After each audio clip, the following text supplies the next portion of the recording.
Assalamualaikum warahmatullahi wabarakatuh. Selamat pagi anak-anakku.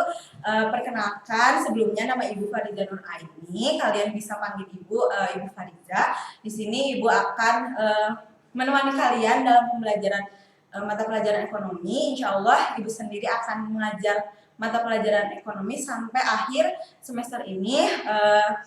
Ditunggu sekali kerjasamanya. Sebelum kita mulai pembelajaran hari ini, silahkan persiapkan diri kalian masing-masing untuk menerima pembelajaran hari ini.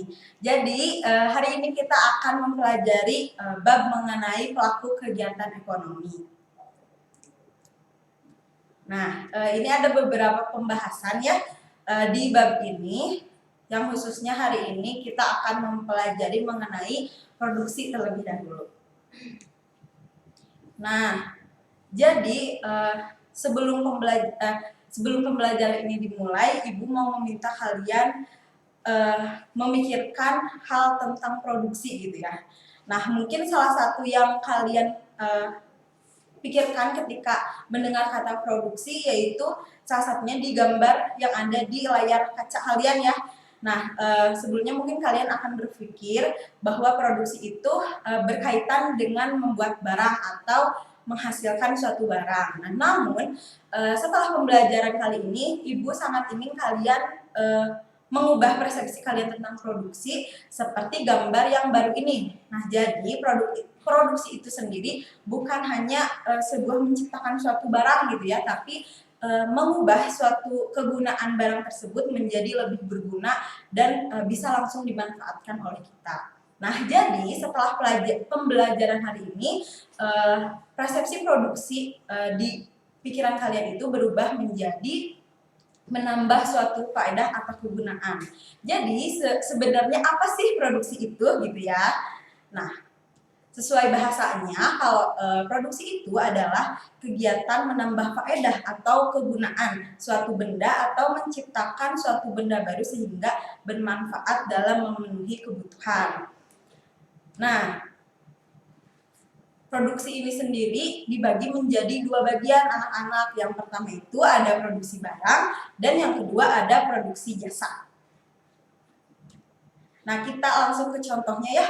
Kalau produksi barang itu seperti gambar sebelumnya, kayak kalau di sini itu ada produksi sebuah kain. Nah, lalu ada juga produksi sebuah baju. Nah, namun ini juga dibedakan menjadi dua bagian lagi untuk produksi barang ini sendiri. Pertama, yang produksi kain itu termasuk sebagai produksi barang modal. Kenapa barang modal? Karena kain itu sebelumnya kan mengubah benang menjadi sebuah kain. Nah, namun kain ini sendiri tidak bisa langsung dimanfaatkan oleh kita manusia, tetapi harus diolah kembali menjadi sebuah baju. Nah, jadi ketika di produksi baju ini disebut sebagai produksi barang konsumsi. Kenapa? Karena baju ini dapat langsung digunakan oleh kita manusia, jadi tidak perlu diolah kembali. Seperti itu. Kita lanjut ke produksi jasa. Nah, yang pertama itu produksi jasa itu ada seperti profesi seorang dokter nih ya.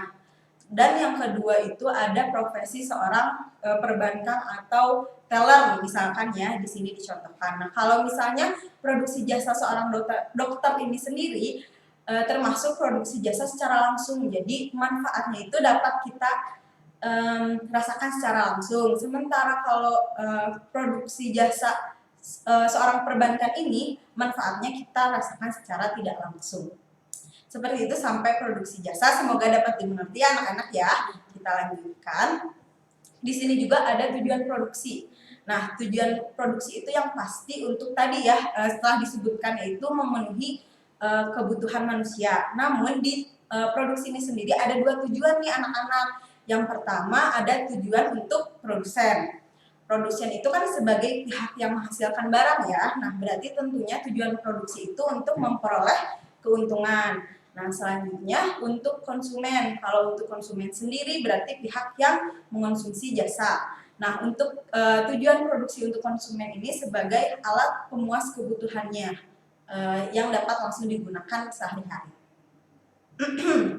Lanjut ya, kita ke faktor produksi. Nah, kalau faktor produksi ini sendiri itu berarti segala sesuatu yang dibutuhkan untuk proses produksi barang. Nah, di sini ada 4 faktor produksi, yaitu yang pertama faktor produksi alam, yang kedua itu tenaga kerja, yang ketiga itu modal, dan yang keempat itu keahlian. Kita langsung ke contohnya ya, anak-anak. Nah, di sini sesuai dengan judulnya sendiri kan ya, produksi alam berarti segala faktor produksi yang berasal dari Tuhan atau dari ada di alam gitu ya. Di sini sudah dicantumkan gitu ya contoh-contohnya. Yang pertama ada tanah, ada air, ada sinar matahari, ada udara, dan juga ada barang tambang. Nah, lalu selanjutnya ada faktor produksi tenaga kerja. Di sini juga dibagi lagi faktor produksi tenaga kerja itu. Yang pertama ada menurut kualitas.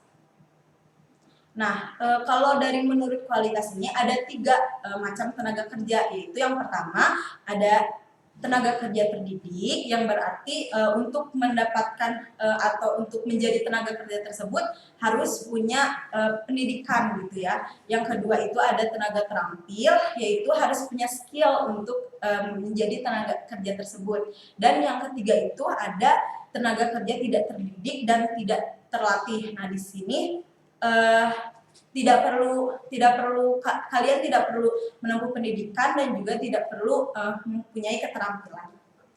Selanjutnya ada faktor produksi tenaga kerja menurut sifat kerja. Nah, di sini ada 2 kalau tenaga kerja menurut sifat kerja ini sendiri. Yang pertama ada tenaga kerja rohani, di mana tenaga kerja rohani ini membutuhkan pikiran, rasa, dan perasa gitu ya. Dan yang kedua itu ada tenaga kerja jasmani, di mana tenaga kerja jasmani ini lebih ke membutuhkan kekuatan fisik. Seperti itu untuk faktor produksi tenaga kerja. Nah, selanjutnya di sini ada faktor produksi modal, anak-anak. Yang pertama itu ada pembagian modal atas dasar sumber. Jadi modal ini ada 2 jenis, yaitu yang pertama ada modal sendiri dan yang kedua ada modal asing. Di mana modal sendiri ini berarti berasal dari pemilik produksi tersebut atau dari diri sendirinya gitu ya. Dan yang kedua itu ada modal asing, berarti itu modalnya berasal dari luar atau berasal dari bank misalnya atau investor lainnya seperti itu. Nah, yang kedua nih, ada pembagian modal atas dasar bentuk. Nah, di sini modal itu dibagi juga menjadi 2, yaitu ada modal konkret dan modal abstrak, di mana modal konkret itu berarti ada wujudnya ya, seperti saham dan uang itu termasuk ke dalam modal konkret. Lalu yang kedua itu ada modal abstrak, di sini seperti ilmu pengetahuan itu termasuk ke dalam modal abstrak. Lalu yang ketiga ada pembagian modal atas dasar kepemilikan. Yang pertama ini modal bisa berasal dari modal perseorangan dan juga yang kedua bisa modal dari masyarakat. Lalu yang terakhir ada pembagian modal menurut sifat. Yang pertama itu ada modal tetap. Modal tetap itu seperti barang yang digunakan, yang pasti digunakan dalam produksi, seperti mesin, bangunan, itu pasti akan digunakan gitu ya dalam produksi. Dan yang kedua itu ada modal lancar, yaitu bahan baku, di mana setiap produksi pasti akan berganti bahan bakunya sesuai dengan yang akan dihasilkannya. Lanjut, kita sekarang ke teori perilaku produsen. Nah, tapi sebelum kita lanjut, sebelumnya kalau misalnya ada yang masih kurang dimengerti atau yang ada yang ditanyakan, silahkan untuk ditulis terlebih dahulu di buku masing-masing. Nanti boleh dikasihkan ke Ibu melalui web di sesi diskusinya ya. Kita lanjut ke teori perilaku produsen. Nah, di sini yang harus kalian tanamkan gitu ya tentang teori perilaku produsen adalah adanya sebuah input diproses dan akan menghasilkan sebuah output. Jadi adanya sebuah bahan baku yang akan diproses dan menghasilkan sebuah produk atau barang. Nah, itu adalah teori perilaku produsen. Pokoknya kalian harus mengingat input, proses, dan output. Seperti itu. Lanjut kita ke perilaku produsen. Nah, di sini kalian harus mengenal 3 perilaku dari produsen. Yang pertama itu, produsen mencari keuntungan dengan menghasilkan barang dan jasa sebanyaknya melalui modal sesedikit mungkin. Di sini yang pasti produsen melakukan hal tersebut untuk memperoleh keuntungan yang maksimal. Dan yang kedua, produsen menetapkan biaya produksi berdasarkan faktor input produksi. Lalu yang ketiga, produsen menghasilkan barang dan jasa sesuai kebutuhan konsumen serta tren. Selanjutnya ada fungsi produksi. Nah, fungsi produksi ini menunjukkan hubungan antara input dan output yang dapat dihasilkan oleh kombinasi input tersebut. Jadi, quantity atau kuantitas sama dengan fungsi dari capital atau modal, labor atau tenaga kerja, raw material atau bahan baku, dan teknologi. Lanjut ke faktor produksi dengan 2 faktor variabel. Nah, untuk faktor produksi dengan 2 faktor variabel ini digunakan apabila kita membutuhkan lebih dari 1 variabel untuk suatu produksi.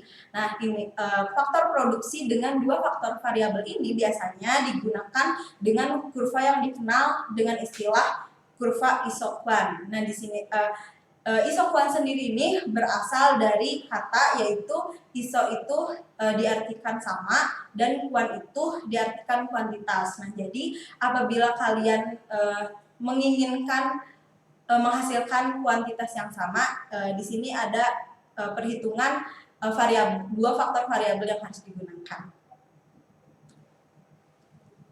Nah, di sini contohnya ada kombinasi input untuk menentukan output yang sama. Jadi di sini tadi kita mau menentukan output yang sama, misalnya dicontohkan outputnya itu 50 unit. Nah, di sini tuh kalian dapat menggunakan modal mesin dan juga tenaga kerja itu tidak harus dengan jumlah yang sama modal dan tenaga kerjanya. Jadi ada dibagi beberapa bagian, misalnya modalnya itu bisa 8 dan tenaga kerja 1, modalnya itu 4 dan tenaga kerjanya 2, dan selanjutnya tapi tetap menghasilkan output atau barang yang sama yaitu sebanyak 50 unit.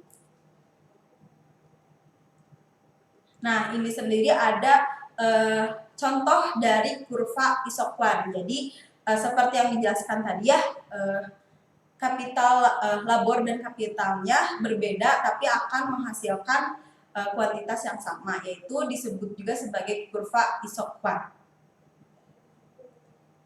Nah, selanjutnya di sini ada perluasan produksi. Perluasan produksi ini menyatakan bahwa seperti kurva Isoquant tadi ya, meningkatkan output itu tidak perlu dengan menambah seluruh input dengan perbandingan yang sama yang telah dijelaskan sebelumnya. Nah, di perluasan produksi ini sendiri ada beberapa yang menghambatnya, yaitu yang pertama ada keterbatasan faktor produksi dan yang kedua besar pengaruh penambahan input terhadap output. Nah, kita lanjut lagi di pembahasan produk total, produk marginal, dan produk rata-rata. Di sini itu ada produk total atau yang disebut sebagai total produk yang disingkat sebagai TP, itu merupakan jumlah output yang dihasilkan selama periode tertentu. Lalu yang kedua ada produk marginal, yaitu pertambahan output yang dihasilkan dari pertambahan 1 unit faktor produksi atau disebut juga marginal produk yang disingkat menjadi MP. Selanjutnya ada produk total ada produk rata-rata yaitu atau average produk yang disingkat sebagai AP, yaitu produk total dibagi dengan jumlah faktor produksi variabel yang digunakan untuk memproduksi. Nah, di sini sudah ada rumus dari marginal produk dan average produknya.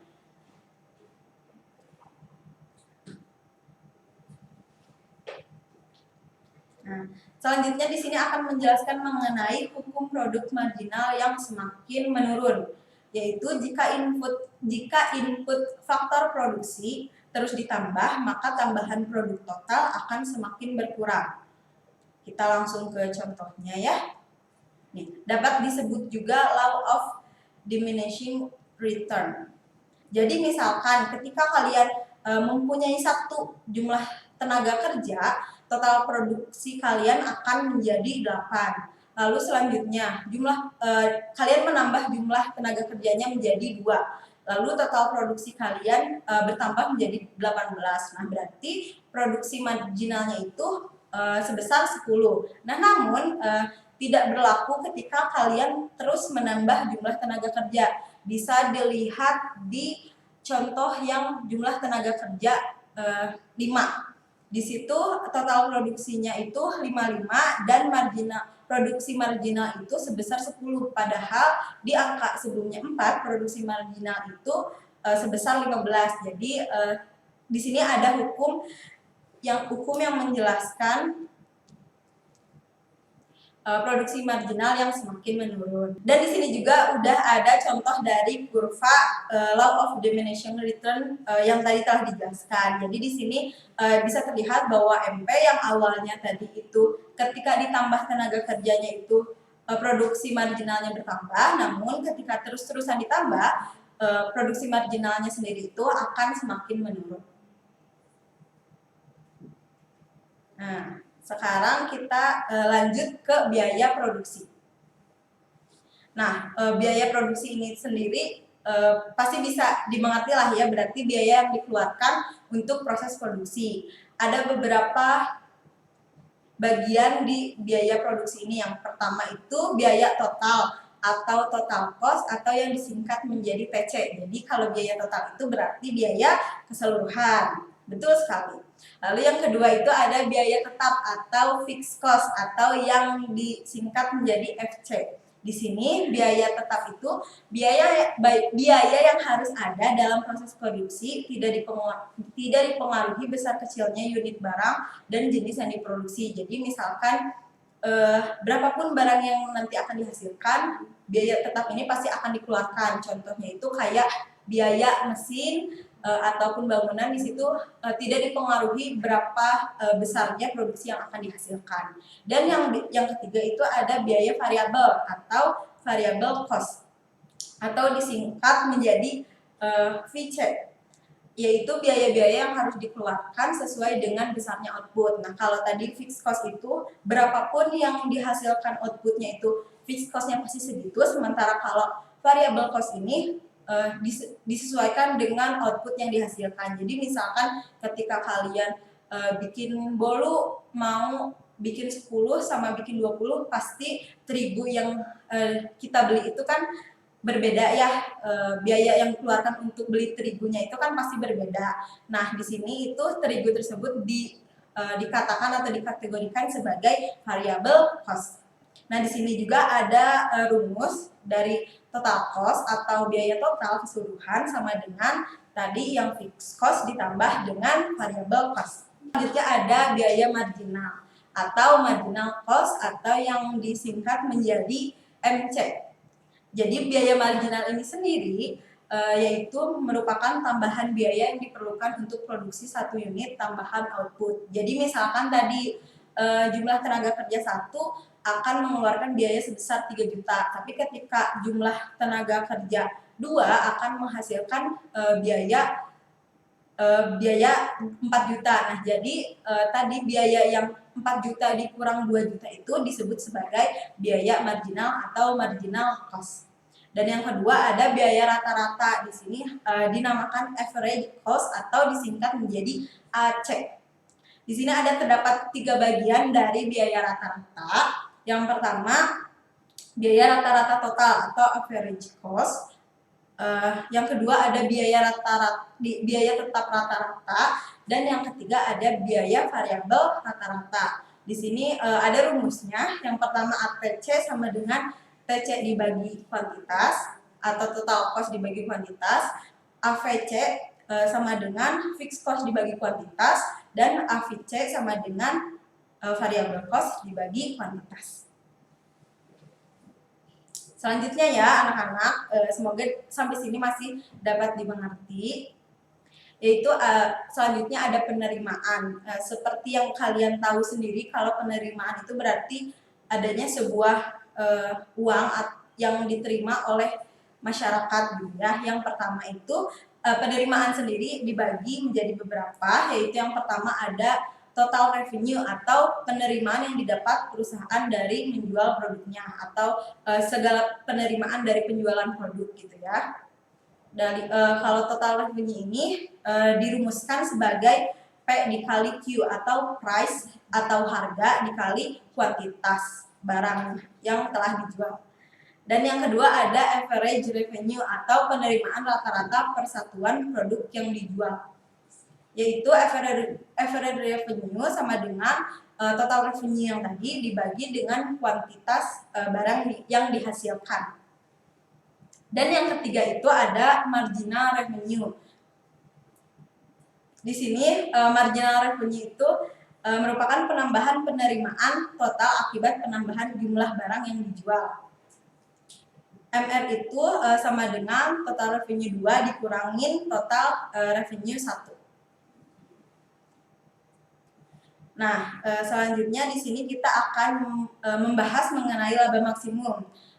Pastinya sebelumnya anak-anak tahu ya apa itu laba. Jadi laba itu merupakan keuntungan yang diperoleh oleh perusahaan dari menjual produknya tersebut. Nah, di sini ada syarat laba maksimum yaitu MR sama dengan MC. Nah, bisa dilihat yang contohnya dari tabel yang ditampilkan.